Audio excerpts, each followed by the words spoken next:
Have you ever stood right there at the edge of something new, maybe a big project or a life change, Oh, definitely. and you feel that knot of apprehension, fear, doubt, uncertainty? Yeah, they often seem to show up right alongside the excitement, don't they? Exactly. And that's just how Iulia Bochis, the author of this beautiful book we're looking at today, felt right when she started writing it. Mm-hmm. But as she kind of pushed through that initial feeling, it turned into something else, real joy and discovery. It's such a universal thing, isn't it? Like learning a new skill, moving somewhere Or new. even just sharing something personal. Right. Those first steps feel hard, but then, wow, a whole path can open up if you just commit to starting. Absolutely. So, for our deep dive today, we're drawing from excerpts of The Sun, the Sea, and the Stars by Iulia Bochis. A really lovely book. It is, and the core idea is powerful. Yeah. Okay, we're all unique, yes, but we share these deep, common human experiences. And she does it so beautifully, talking about what she calls moments of significance in life. Moments of significance. Yeah, those big themes we all deal with: change, loneliness, love, happiness. Okay. And she maps these onto the 4 seasons: autumn, winter, spring, summer. But not just outside, All right. but as the seasons of our souls. Seasons of our souls. I like that. What's more than just poetry, you know? She suggests these are like real emotional and spiritual phases we cycle through. Predictable, almost. Huh. Regardless of the actual calendar date. Exactly. Each one offering its own chance for growth, for self-discovery. Okay, so our mission then in this deep dive is to journey through these seasons of the soul as she presents them. Yeah, let's dig in. We want to uncover the insights, the wisdom in each season. See how they can maybe act as a mirror for your own inner life and the world around you. Hopefully helping you find beauty in everything. And realize that even in those darker moments, you're really not alone. Mm. So let's start where the book's traveler starts, right in the middle of autumn, the season of change. And she's upfront about it. Change is tough, really tough for a lot of people. Why do you think that is? What makes change so hard for us? Well, I think it often means letting go of what's familiar, Yeah. right? Surrendering control. Right. And that can feel, well, deeply unsettling. Yeah, it can. The book really acknowledges that vulnerability. So the core lessons here are about transforming, surrendering, letting go. It's an invitation, really, to see change not just as something happening to you, but an internal shift, a metamorphosis. I love that image she uses of the trees shedding their leaves, their past lives. Yeah. And they're sort of whispering, all things change and we change with them. It's such a clear picture of nature's flow. It really is. And then there's that Rumi quote that just kind of stops you in your tracks. Maybe you are searching the branches for what only appears at the roots. Wow. Yes. That's profound. It's not just poetic, is it? It's like, stop looking outside for stability. Look within. Right. To your own foundation, your roots. That's where the real transformation starts. That inner journey. That introspection is so key. And when we go there, we start to get what Dugan meant by forgetting oneself is opening oneself. Forgetting oneself. It's not about losing who you are. It's more Yeah. about loosening the grip of the ego, those fixed ideas about yourself. Ah, okay. Clearing the mental clutter. Exactly. To see wider possibilities, letting new parts of you emerge, like the tree shedding leaves for new growth. And the book echoes that with thoughts like, there are so many parts of me I have yet to discover. And that direct push, keep going, just see what happens. Like, be open to evolving. Yeah, cultivate that openness. Even when you feel stuck, there might be some undiscovered part of you just waiting. Which ties in perfectly with Lao Tzu's idea. New beginnings are often disguised as painful endings. Such a powerful reframe. It really is. It's not just comfort. It's what if that ending, that pain, is actually clearing the path? Making way for the new, for those undiscovered parts. Viewing closure not as loss, but as a catalyst. Okay, so autumn leads us into winter. And the outside world, well, it definitely gets less friendly. Colder nights, longer nights, shorter days. We all feel that shift. We do. And the book connects this external change to those times in our own lives when, a darkness descends, we feel lost, maybe adrift. Yeah, those internal winters. So the question becomes, how do we navigate those without just giving in to despair? Right. And counterintuitive as it sounds, the book suggests this darkness can actually be a beautiful time for rest, for reflection, for digging deeper into ourselves. So winter isn't just an absence of light? No, it's framed as a necessary phase, like internal cultivation, getting the ground ready. And there's this really comforting thought for when the path feels totally unclear. It says, if we're just willing to wait, the moon and the stars will join us, guiding the way.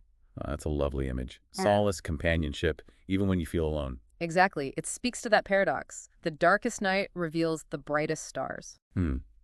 It's not just pretty words, is it?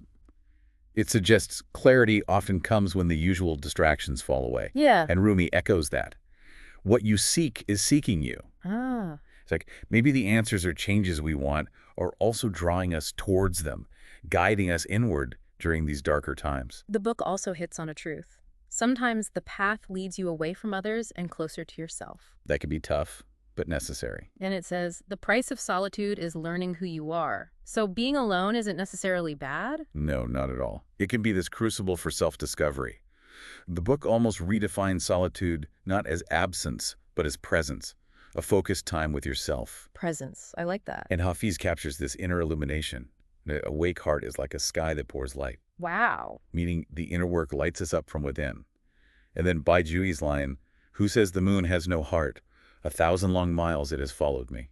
Oh, that gives me chills. That sense of constant companionship. Right. Even in the deep night, you're not truly alone. And Rumi's take on patience here is just brilliant. Which one is that?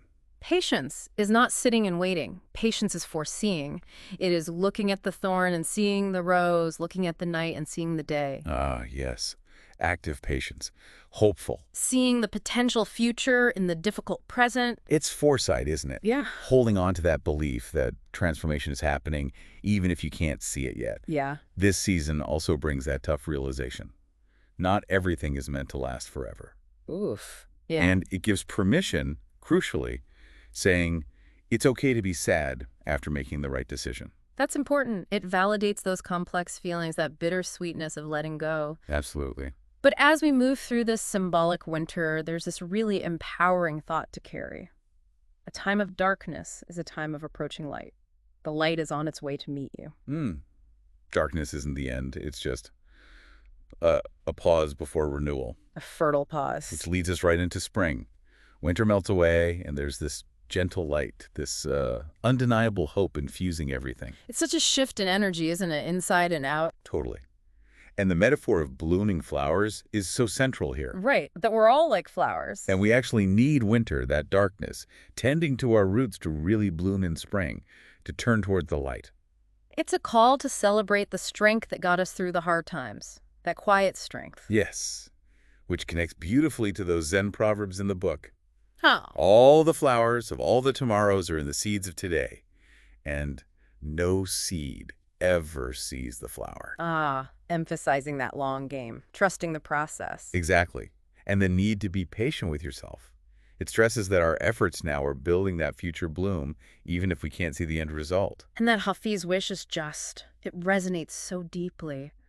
I wish that I could show you, when you are lonely or in darkness, the astonishing light of your own being. Imagine really knowing that light within you, that it's always there, not dependent on anything outside. That would be liberating. And the book keeps reminding us, growth doesn't happen overnight. Each moment counts. Continuous, gradual progress, not always dramatic leaps. Right. And Lapsu's point, being still does not mean don't move. It means move in peace.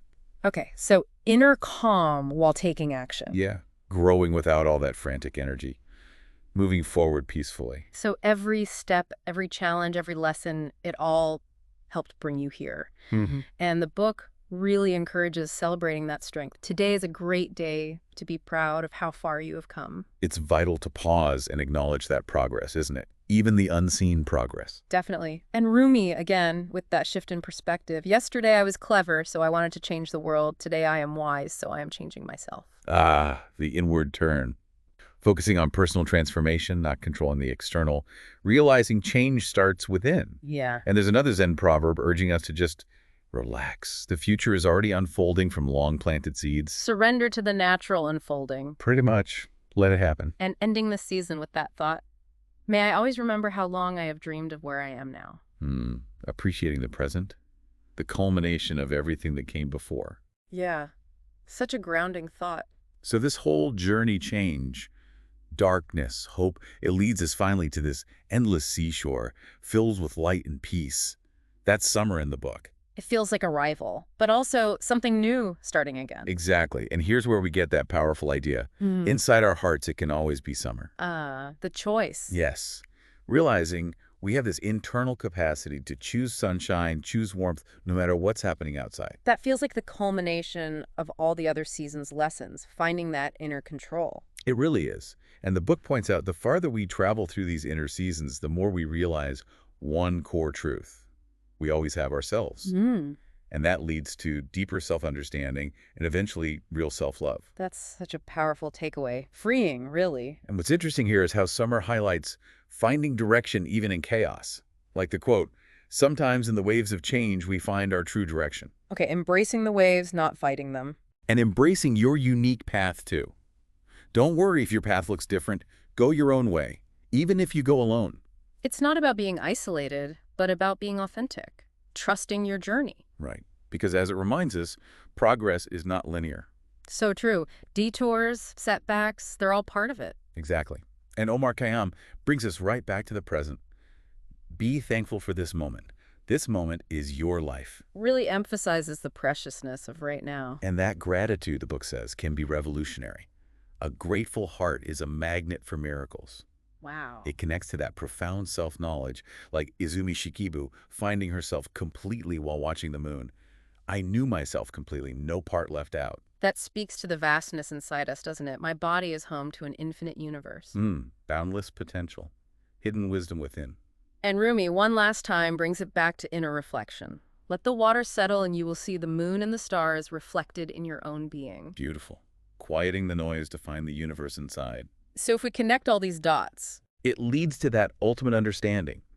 Loving myself, I can love others. Knowing myself, I am free. Self-knowledge, self-love, they're not selfish pursuits. No, they're the foundation for real connection, empathy, freedom in how we engage with the world. So we started this whole deep dive talking about how daunting beginnings can feel. Right, that initial fear. And how endings often feel like, well, endings. But Iulia Bochis points out that endings have their own beauty too. They really do. When we mindfully close a chapter, it creates space. Space to honor the lessons learned. And carry that wisdom forward. Exactly. Not erasing the past, but integrating its value into our ongoing story.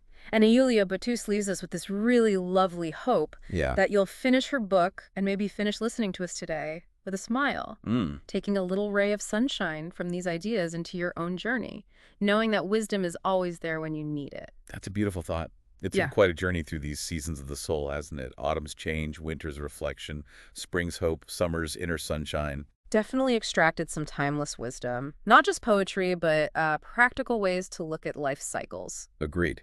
It offers real perspective. It really does. So as you reflect on all this, maybe consider this final thought. How might acknowledging and really embracing your own seasons of the soul help you? How might it help you cultivate deeper inner peace and maybe even celebrate your unique journey no matter where you find yourself in the cycle right now?